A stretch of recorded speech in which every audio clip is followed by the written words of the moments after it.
దీనివల్ల ఇంకా jobs create అవుతాయి. ఎవరైతే అప్‌స్కిల్ అవ్వరో వాళ్ళందరికీ ఇంపాక్ట్ అవుద్ది. దీన్ని మొత్తాన్ని గూడా హ్యూమన్ ఇంటర్ఫియరెన్స్ లేకుండా ఈ ఏఐ ఏజెంట్స్ బిల్డ్ చేసి ఆటోమేట్ చేసేస్తారనమాట.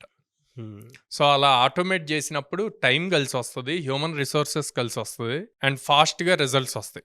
అంటే మీరడగొచ్చు, మరి ఇదంతా ఆటోమేట్ చేసి టైం కలిసొచ్చి హ్యూమన్ రిసోర్సెస్ కలిసొస్తున్నప్పుడు లే ఆఫ్స్ అవుతాయి కదా సార్ అని. యెస్, లే ఆఫ్స్ అవుతాయి.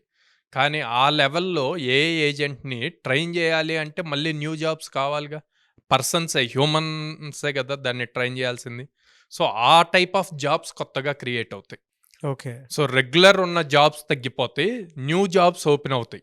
ఈ న్యూ జాబ్స్ అన్నీ గూడా ఏఐ బేస్డే అవుతాయనమాట. హ్మ్. సో, ఆ ఏఐ బేస్డ్ అవ్వాలి అన్నప్పుడు కంపల్సరీగా దాని రిలేటెడ్ ఈ ఏఐ ఏజెంట్స్ గానీ, artificial intelligence in depth with mathematical probability statistics with programming language ఇవన్నీ అప్ స్కిల్ అయితే వాళ్ళ జాబ్ సేఫ్ సైడ్ ఉంటదనమాట.